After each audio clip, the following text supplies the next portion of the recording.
Welcome to another thrilling edition of Round 6.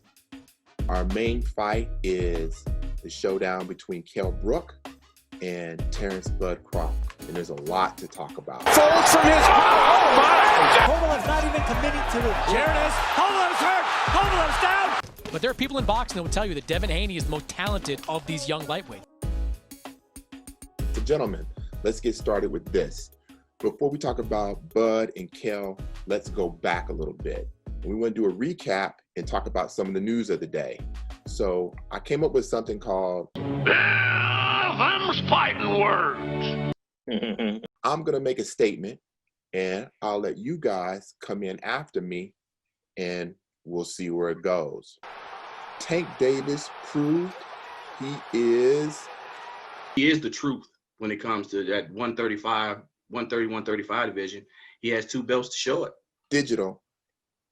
Tank Davis is, after knocking out Leo Santa Cruz, a legitimate pay-per-view star. He is a guy who's going to be on pay-per-view more often than not, and he is a legitimate pay-per-view attraction. Henry Discombobulating Jones.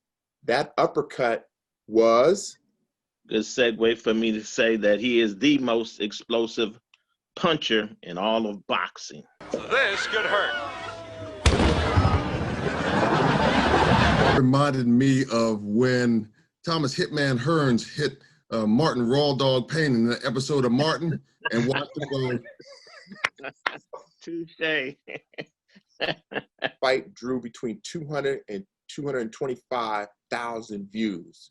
So let me ask you this, Henry Discombobulating Jones. Is that a pretty good number for a fight that was $75 during the pandemic? Decent for the dynamics involved with the COVID-19 and people not wanting to congregate at home or out at bars, restaurants like we do. So 225 top end was decent, but again, it would have been much larger had the opponent been somebody else. You can't talk to me like that. Them's fighting words. And so you got all these people talking. I literally had a thought in my mind, like, how did Devin and Gervonta even go around with this guy? Ryan Garcia's talking. The whole lightweight division is watching me whether they're saying it or not. Devin Haney's talking. You Tank and Devin, y'all was going back. I seen how y'all was going back and forth talking about who make the most money. And Gary Russell's talking. So let's get back to Devin Haney. He fought Gamboa in a fight that everybody's yarning about. So I'm going to ask you this, Digital. Is Devin Haney at age 21, he is the youngest belt holder out there. Is he ready? Is the dream ready to step up in competition and handle some of the big boys at lightweight? Well, to be perfectly honest with you, I have not been overly impressed with Devin Haney. I thought I would be, but the time he fought here at the MGM National Harbor Casino last year, and this fight against Gamboa, a guy that Tank's already beaten and knocked out, all beaten in the 12th round, I'm not sure he's ready for Garcia, Tank, and people of that ilk. I'm not sure he's ready yet. I thought he looked good against Gamboa, but at the same time, Gamboa is he's late in his career right about now, and he didn't he did what he had to do, but against a younger, more quality opponent, who knows what happens? Me personally, I think, in my opinion, I think that Haney doesn't carry the power he needs to fight Lopez and Tank Davis. It looks like Golden Boys lost their golden goose. Canelo's a free agent, out of the deal from DAZN or DAZN, 11-fight deal, over $300 million. So what does Canelo do? If Canelo had done this maybe 3 or 4 years ago, he could have gone the Sugar Ray Leonard route and especially been successful within the Hispanic community. I'm not sure he can do that now. And so I like to see him sign with maybe PBC. I think PBC might be the best route for him at this time. Get as much as he can per fight instead of signing a long-term deal, which possibly couldn't bring him the money that would guarantee him, like a pay-per-view sales and things like that. So, and I think that's where with the zone, they ventured out and they were relying on who Canelo was and paid him all that money up front. not looking at the aspects of how is this thing going to play out. I ask you, Left Jab Lamont, as a fan, as me, I didn't buy DAZN to see a Canelo fight. You're not by yourself. You're not by yourself. I never did either. If Canelo will fight Charlo, I'm there. Yeah. If he fights Benavidez, I'm there. If he fights Billy Joe Saunders, I'm there. And those fights will definitely test his pound for pound ranking, like everybody puts him there. The fights like that, that's the fights I want to see, to say, yeah, he is pound for pound one of the best fighters out there. Oh, that was it, and that's the end of this super welterweight fight. One punch, that's it, it's over. Bud Crawford is the undefeated, undisputed champion of the world. Let's talk about the main event. That would be Terence Bud Crawford against Kell Special K Brook. Are you surprised? Is anybody surprised by the matchup? Kell Brook's damaged goods. Simple as that. He damaged goods. He's had some rough knockouts in his career, and he is in real damaged goods, and that's gonna be some trouble against Terence Crawford. Has he really become damaged goods just because of those two fights? Those two injuries, I would say damaged goods. Kell Brook is the definition of damaged goods with two broken eye sockets, man, orbital bones around his eye socket.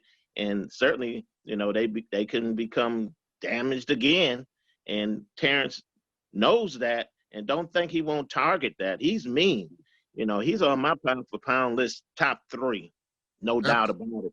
And he has bigger fish to fry. So you said that, you asked the question if we're surprised. No, this is a stay busy fight, as we call it. I know he's not going across the street and fighting PBC fighters, but, Bud's not getting any younger. Yeah. And he's at the prime. He's at his prime, and he's fighting Kell Brook. But with Terence Crawford, he's been a fighter that once his name was out there, it stayed out there, and people was excited to see him. And I think if he makes that transition, if he leaves Top Rank, he will have no choice but go to somewhere where he can stay active. And I think that's what's going to make his choice whenever he decides, or if he decides to stay or leave. Fellas, it's time to make our picks and predictions. Kell Brook versus Terence Bud Crawford. Gary, Digital, Williams, who you got? Got Terence Crawford, 9th round TKO, and I've got barbecue chicken wings and onion rings. Ooh. Wings and rings. Henry, who you got? I'm gonna go with psych. I'm gonna go with Terence Bud Crawford by hard-fought unanimous decision. I'll be having baked salmon, almondine with green beans and brown rice and iced tea. Left Jab Lamont, who you got? Yes, sir. I think that it'll be a hard-fought fight. I agree with Discombobulating Jones. Here's my prediction. Straight up. Okay. That's all that needs to be said. Man, I'm rolling with grilled salmon burgers and grilled vegetables as well. And obviously I'm gonna do my light beer thing as well.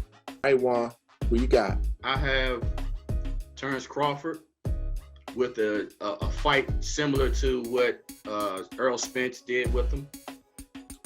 And I'm going with a TKO because Brook was in the fight with Errol Spence. He was in there, but Errol found a way to wean his way through there and be able to land the shots he needed to make. And I think that's what Terence Crawford's going to do. He's going to land those hard shots that he needs to land. And I'm going to take I'm going to have some chicken wings and get in a garden salad. I'm going to take it light. And we're not trying to take anything away from Kell either, because I think we all feel that Bud's going to get tested. Mm-hmm. He's going to get tested because Kell is still a quality fighter. But man, Bud is just, he's a dog. He is. He's a dog. He gets in there and he breaks these dudes down methodically, and then he ends up just takes the spirit out of them. And cats just don't want to fight. and he just kind of just takes over. So on that tip, I'm going to go Terence Bud Crawford, TKO in 10. TKO in 10. If you want to check out the show, go to dmvsports1.com. Go to DMV Sports 1 on YouTube. It'll be there. Check all your social media platforms, Twitter, Facebook. We'll get the word out. Round 6, check it out. We're going to have a good time representing DMV. Thanks for joining us.